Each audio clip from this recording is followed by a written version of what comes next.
पीक संरक्षण या विषयामध्ये आपण गेल्या तासाला तंतुमय पिकातील महत्त्वाच्या किडी व रोग यांचा अभ्यास हे प्रकरण आपण पाहत होतो.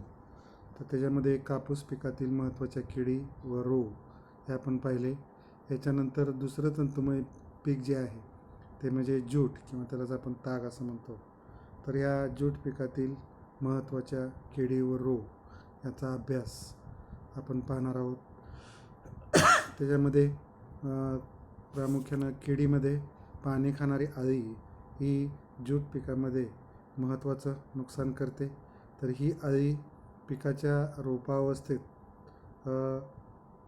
तिची प्रादुर्भाव या अळीचा होतो.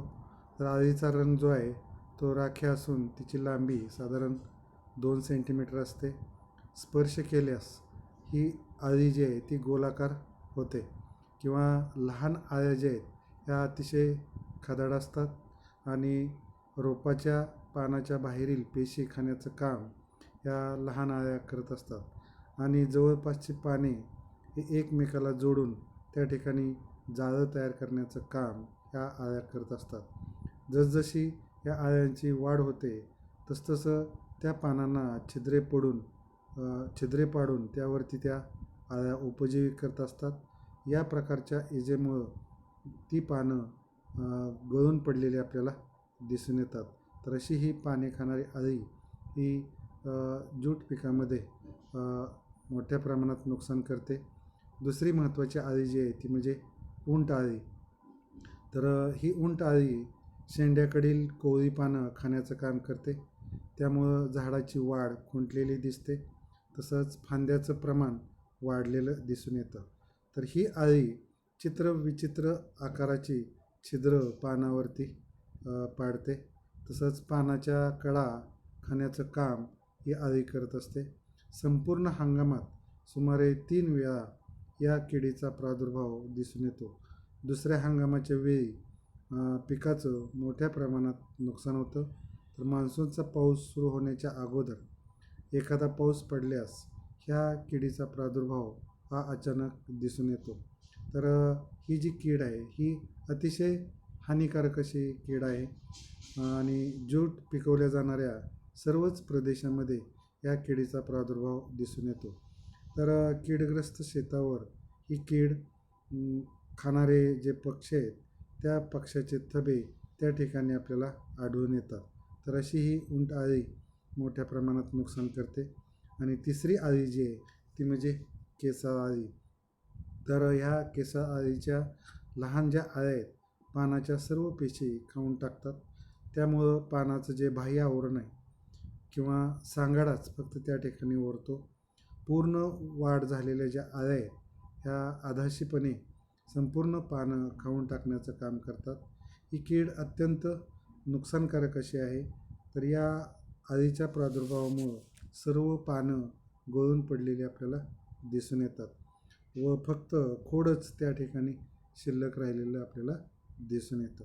तर अशा ह्या 3 अळ्या ज्या आहेत पाने खाणारी अळी, उंट अळी किंवा केसाळ अळी यांचं नियंत्रण करण्यासाठी रासायनिक कीटकनाशक त्याच्यामध्ये क्विनोलफॉस 25% प्रवाही साधारण 20 मिली किंवा एंडोसल्फान 35% प्रवाही त्याचं 20 मिली किंवा सायपरमेथ्रिन 25% प्रवाही 5 मिली 10 लिटर पाण्यामध्ये मिसळून जर आपण फवारणी केली कीटकनाशकाची साधारण 2 फवारण्या जर केल्या तर कीड ह्या अळ्या नियंत्रणात येऊ शकतात.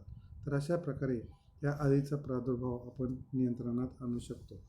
दुसरं महत्त्वाचं रोगामध्ये जे ज्यूट पिकामध्ये येणारे जे रोग आहेत किंवा आढळणारे जे रोग आहेत त्याच्यामध्ये करपा रोग किंवा रोग करपा असं म्हटलं जातं.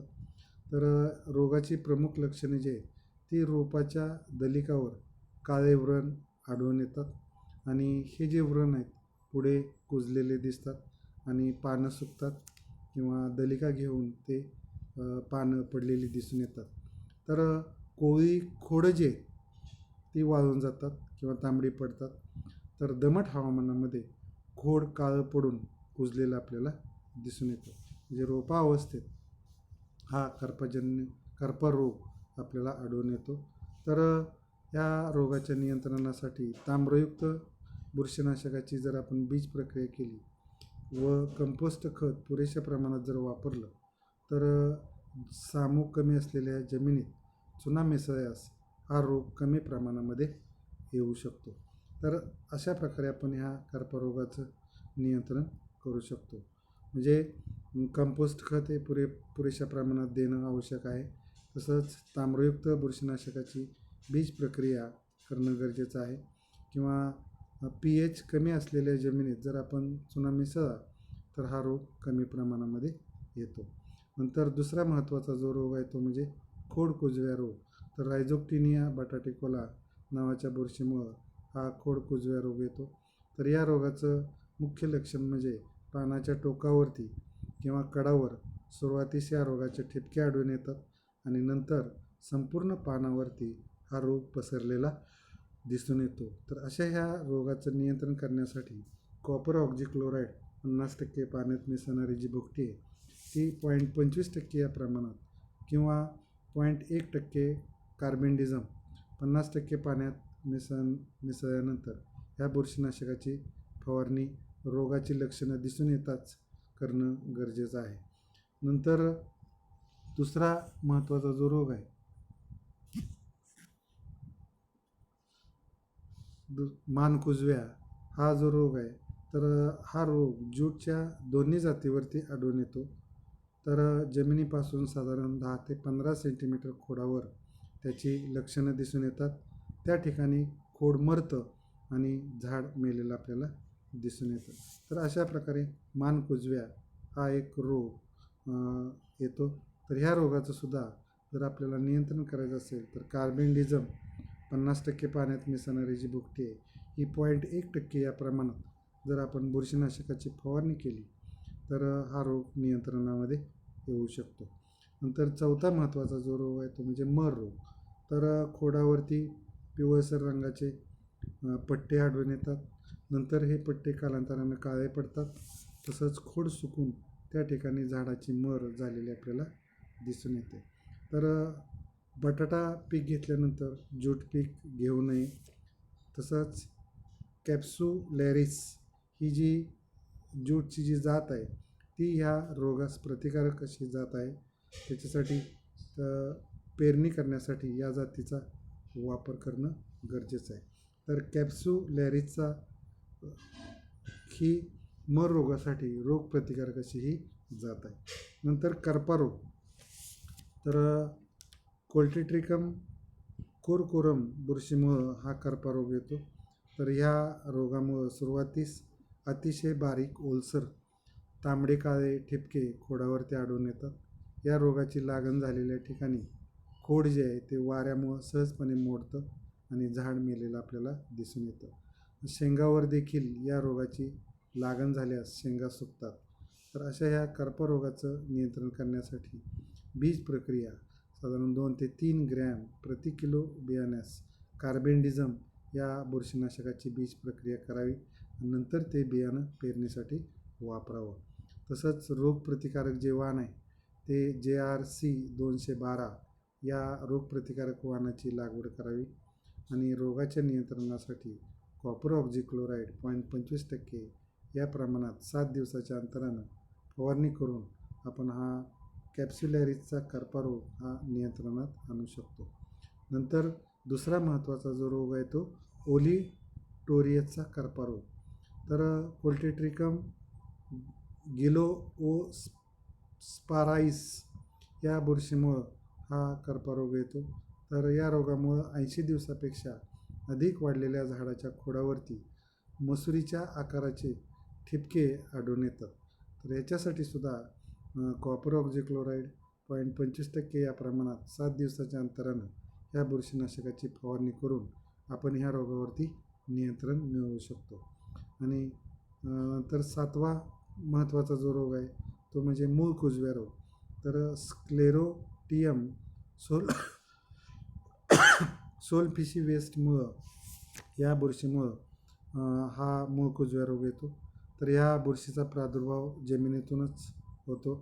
या रोगाची लक्षणं म्हणजे मऊ विटकरी ओलसर पट्टे झाडाच्या जमिनीकडील भागावरती आढळून येतात.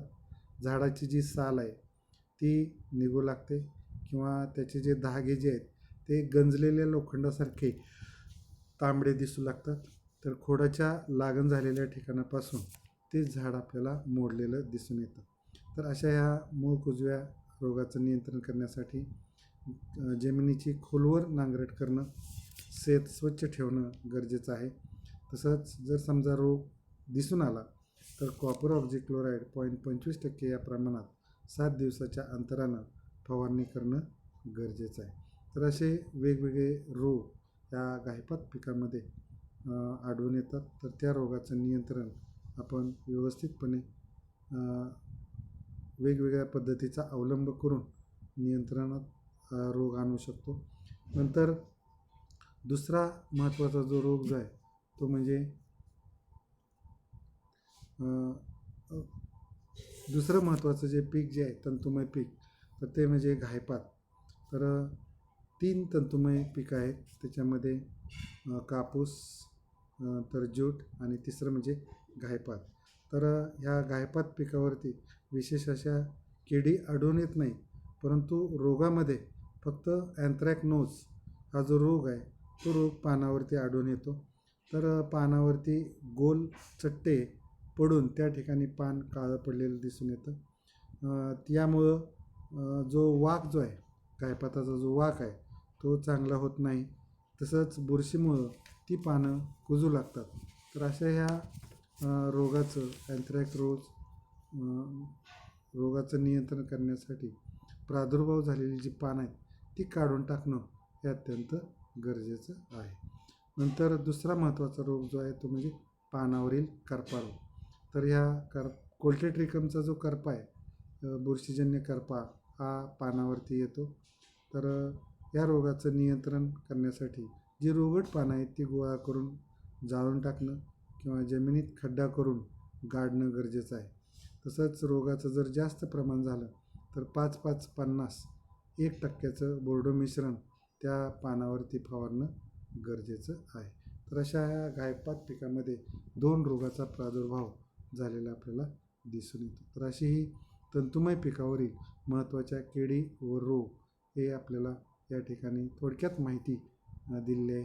नंतर पुढचा जो भाग आहे इतर पिकामध्ये ऊस तसंच पानवेल ही जी पिकं आहेत ह्या पिकावरील महत्त्वाच्या किडी व रोग हे आपण पुढच्या तासाला पाहूया. या ठिकाणी आपण थांबूया.